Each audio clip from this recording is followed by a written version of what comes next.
Good morning, Rabotai. Welcome to Breakfast in the Class. Breakfast in the Class is dedicated in loving memory of Mrs. Lily Safra Alea Shalom, Lilu Nishmat Leah Bat Chana, whose philanthropy has reached so many throughout the entire world. As well, dedicated for the speedy and complete refuah shlema of Ariel ben Amane from Sheba Bar Zilai Ve'et. As well, loving memory Lilu Nishmat Natan Logman ben Yosef Alav Shalom, sponsored by Eliana and Arya Hurizadeh. Also, Breakfast in the Class dedicated to the quick and speedy recovery of Yafa Bat Zinat. May she have a complete refuah shlema, sponsored by her granddaughter, Daniela Zagi. Also sponsored by David E. Ash and the new website, capacityforgood.com, which we have now received our first two requests from our stash of donated hoodies and shirts and whatever that were donated for people that want to rep and that want to have the gear, but unfortunately, maybe we're not able to afford it at this moment. So we have a beautiful anonymous donator. If anyone would like some merchandise but cannot pay for it or support financially, but they would like to support it and rep it by wearing it, let us know at info@ejsny.org and we will sort you out. My friends, I want to read you a pasuk in the Torah. The pasuk says, "Lema'an tisaper et asher hit'alalti b'Mitzrayim." I want you to tell over how hit'alalti b'Mitzrayim. What does the word hit'alalti mean? Anyone know? Hit'alalti. What? You're saying to torture. Rashi says something different. What? Not exactly to torture. Play. Rashi says, what is hit'alalti? Sichakti. I played with. I made a laughing stock out of. So the Mefarshim ask, what, this was a game? What happened in Egypt? The plagues were a game? It was laughing? It sounds to me pretty sad for the people involved. So what does it mean, hit'alalti Mitzrayim? I made a joke out of Egypt. Humiliate. Okay, that's a good word, maybe. So after everything that the Egyptians did, after all the torture they put the Jews through, at some point God said, hit'alalti, that's it, I'm knocking you down a couple pegs. They're going to be humiliated. But the Chachamim explain perhaps a little bit of a different understanding on what this means. What was this joke? What was this playing around with, this humiliation? So the Chachamim say something remarkable. You know, a Jew sitting in Egypt was liable to ask themselves, what's going on over here? Way back when, in the story of Noach, we read something a little bit interesting. We saw what Ham had done to Noach. According to two different opinions, either he humiliated him and he debased him, or the other opinion was, what did Ham do? He actually castrated his own father. Why? Because at the time, Shem, Ham, and Yafet, there's three sons. They know if Noach, in the new world, where there's only three people, they inherit 1/3 of the world, having one extra son divides the entire world into quarters instead of the thirds. Now that's not a big deal if you don't have a lot of money in your inheritance. But if your inheritance is the whole world, to go from 1/3 to 1/4, it's a big deal. So Ham does what he does. Noach wakes up, understands what Ham has done to him, and he curses Ham that Ham should be a slave to his brothers. You wanted to get more? Your greed could cause you to do this to your own father, to have more. You should be a slave to your brothers. That everything that you own should be theirs. Effectively, he took him from 1/3 to dividing it to 1/2. So a Jewish person is sitting there in Egypt, thinking to themselves, where does Mitzrayim come from? Mitzrayim is a son of Ham. Ham, Canaan, Mitzrayim. Where are the Jewish people from? Shet. What did Shet do together with his brother Yefet? They were the ones that protected the dignity of their father. Okay? So how is it that we're slaves now to the people that Noach cursed to be slaves? because of their greed. How could that be? How is it that our matzav, our luck, that we're the children of Avram, of Yitzchak, of Yaakov? How can it be that this is where we find ourselves? When we've done everything right, and these are the people that live the most debased, immoral lives, that literally what they've done to their own father for the sake of a couple dollars, this is the beracha that they get, and this is the situation that we get. You know, it's one thing to see everybody suffer. And you think to yourself, I'm suffering with everybody else. I'm doing the right thing, I'm living the right life. But when you're at work, and you made all the right choices, and you did all the right things, and the guy sitting next to you in the cubicle next to you, he's choosing the wrong things. He's doing the wrong things, and he keeps getting ahead because he's willing to bend the law, to be dishonest, to stab people in the back. Eventually, it wears a person down.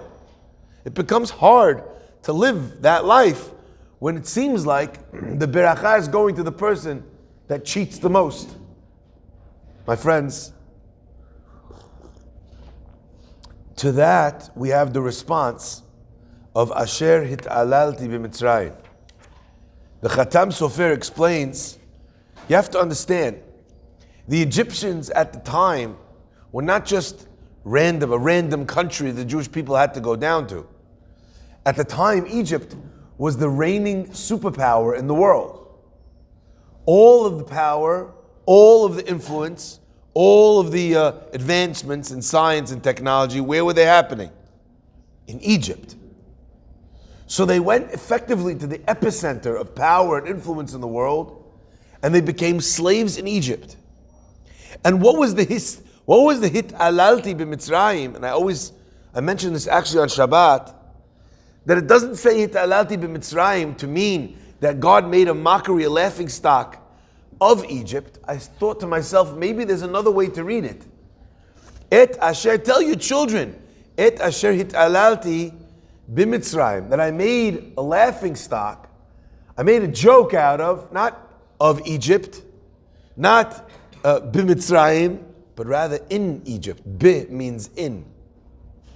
Because every nation in the world had their eyes turned towards Egypt. You bring the most powerful nation in the world down, what did you teach? Who did you teach a lesson to? Not just the Egyptians, but the whole world.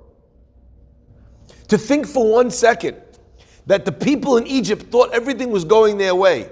All the money of the world flowed to Egypt because they had the food in the famine and nobody else did. So everyone came to buy food in the famine from Egypt.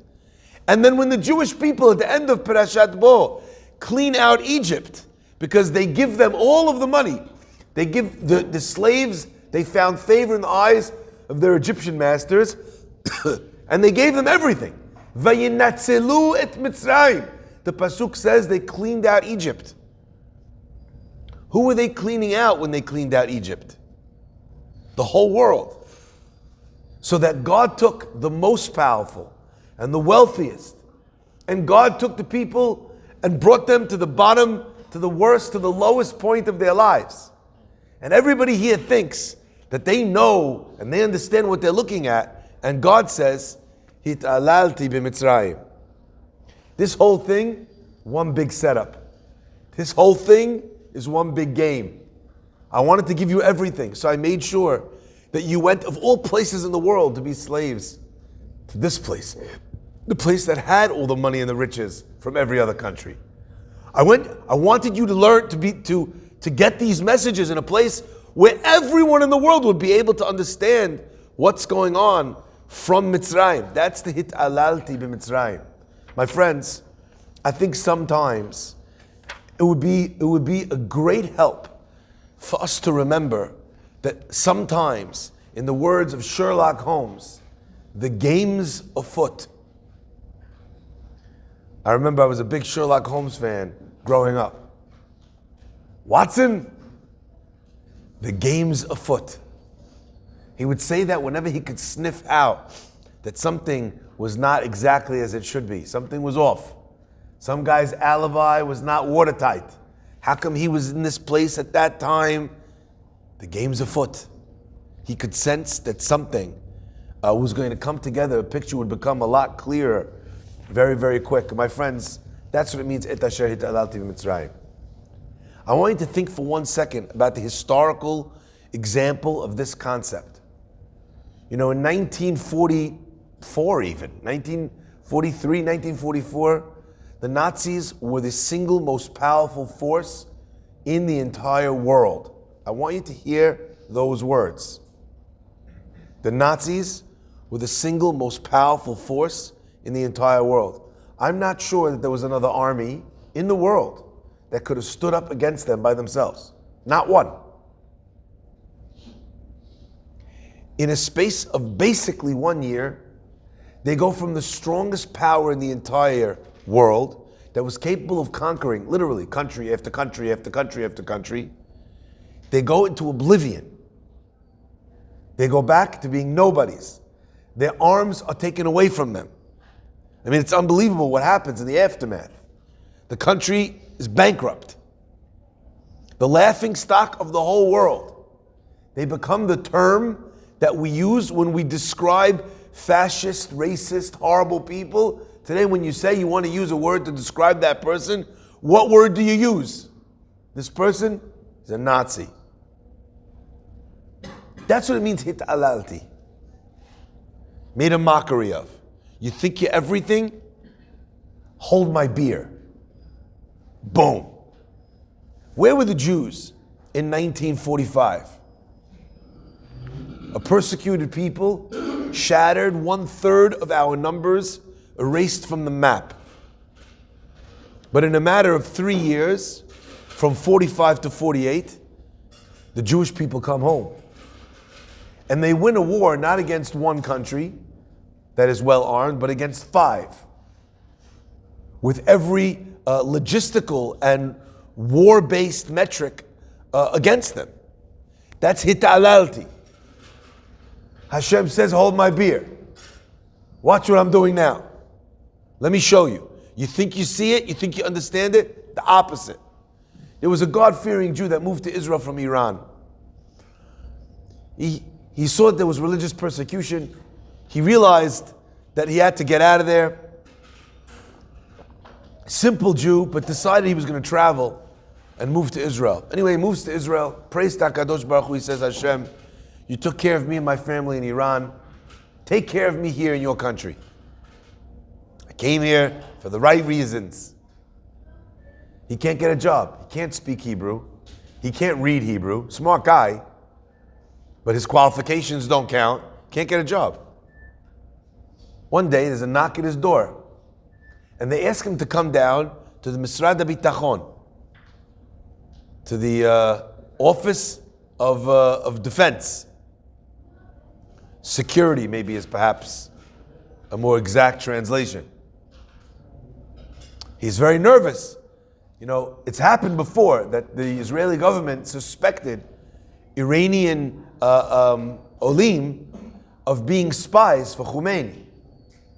So he thought they must think I'm a spy. He goes down and they say to him, we have a job for you. You have a job for me? I've been looking for a job. What job? They said, we want you to work in Dimona. Anyone in Israel knows Dimona? Dimona was put on the map, not by the nuclear reactor, but from a woman who said repeatedly into the cameras, Dimona. Right? Everyone in Israel knows Dimona from the sketch story of the Dibuk. All right? Dimona, they want him to work in the nuclear reactor. He says to them, but I don't know if you understand, I'm from Iran, I don't speak Hebrew, I can't read Hebrew, I have no, and they said to him from the Misrad HaBitachon, that's exactly why we want you.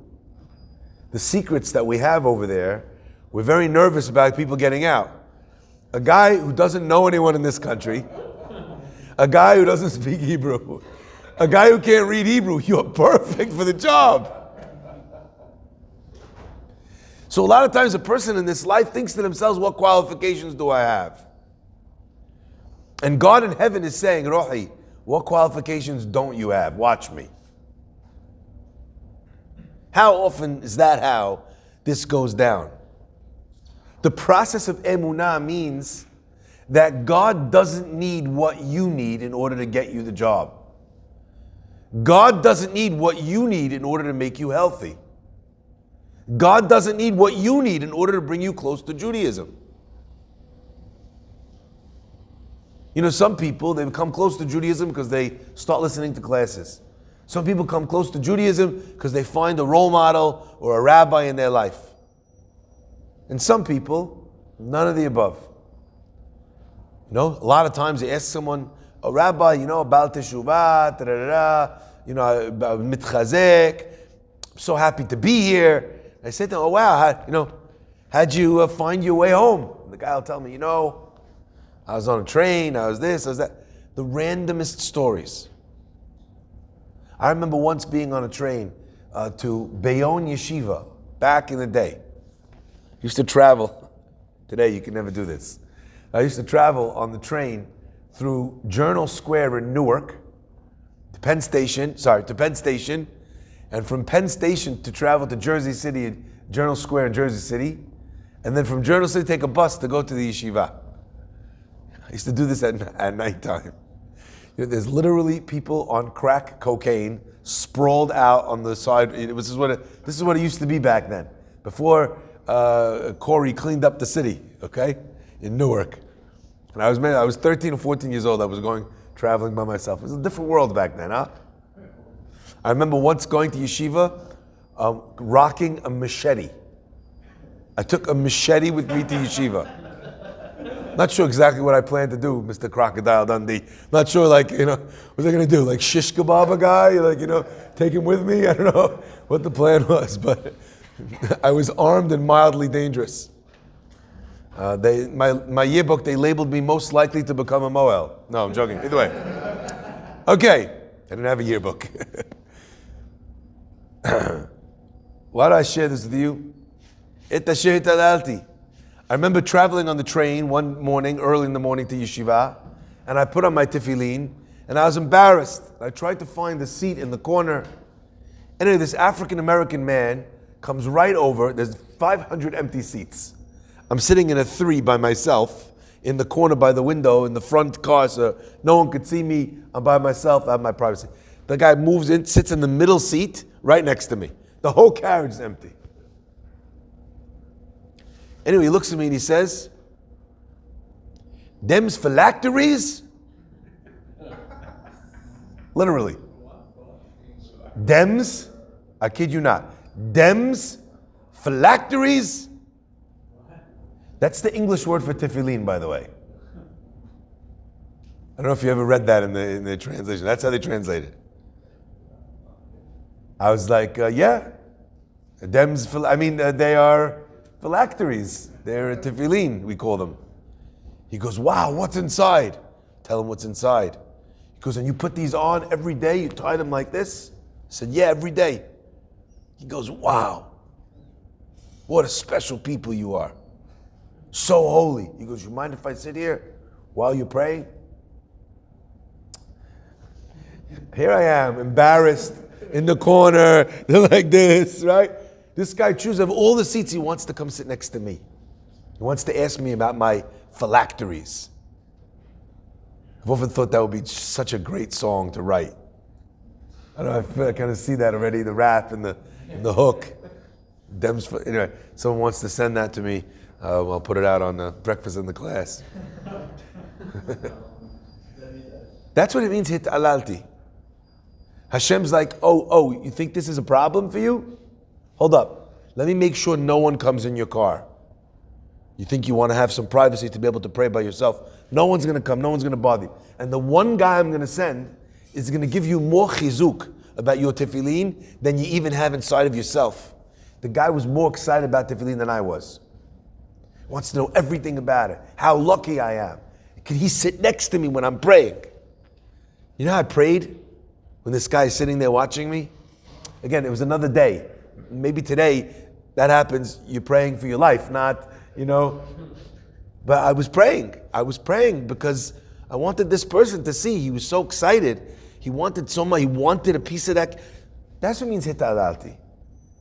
Don't assume you know what's going on. The game's afoot. My friends, So what's required of a person?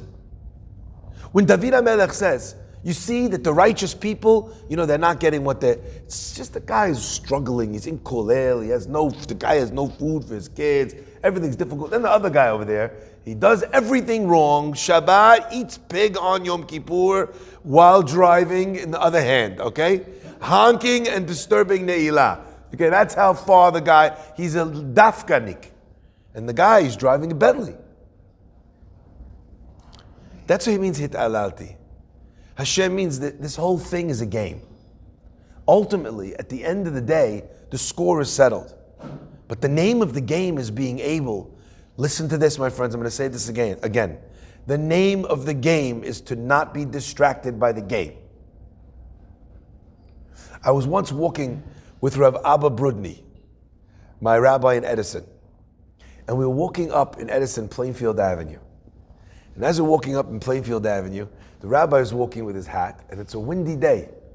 So I don't know if you've ever worn a hat, black hat or otherwise, and it's like blown off your head. Now, if it's a baseball cap, it's not so bad. But imagine you have a black hat, blows off, and it's like rolling, tumbling, like, something out of tumbleweed in the, like rolling down the street, and you're running after the thing, and people are watching, and you hear the music in the background, right, Okay. This is what it was like. So we're walking and his hat flows off and this rabbi with his tzitzit and his beard and the hat and it's rolling down the street and he's running after it. Anyway, this guy driving a beautiful sports car, super cool guy, beautiful girlfriend in the front seat, living life, driving his Ferrari, whatever, some super beautiful sports car. And as he's driving, we can see, I'm walking behind the rabbi, and he's chasing the hat, I'm chasing him, right? And he's the both of them are pointing out at us of the car, laughing. Look at the Jews chasing the hat. Ah! And I remember thinking at the time, I'm a young kid, 17 years old maybe, 17 or 18 years old. Like I felt a little bit embarrassed. Look at these cool people, like laughing at us, chasing this hat down the road in the wind.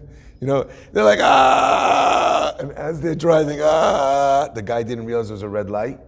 The car in front of him stopped. He smashes his sports car into the guy behind him and damages the sports car. Anyway, my rabbi catches that and I'm like, ah! That's Asher hit'alalti b'Mitzrayim. The name of the game is to not be distracted by the game. The game tells you do the wrong thing, get paid. The game tells you, you want honor, don't show people that you're praying. Pray in the corner. It's the opposite. It's the opposite. Don't get distracted. Keep your eyes on the prize. Know what you want to do. Know what you need to do. Know what you must do. Let Hashem take care of everything else. This is something every single Jewish person should say to themselves multiple times a day. Hashem, this is my job. I'm doing my job. And then point at the second part of that sentence and say, Hashem, this is your job. Please do your job. You know who says this every morning? The Kohanim. The Kohanim, after they bless us, what do they say? Asinu ma shemutal alenu. We have done that which you placed on us. We've done our job. We raised our hands. We did the blessing. Now you do your job. You also, like you promised, give them that beracha. Sometimes that's what a person needs to remind themselves in order to feel calm and to do the right thing. This is my job. The other part, not my job to worry about. Hashem, that's your job. Please take care of your job. That's the hit'alalti. May Hashem bless us to see many punchlines. V'tischak liyom acharon. May Hashem bless us to be able to see the resolution of all of our questions. Me'atav ad olam.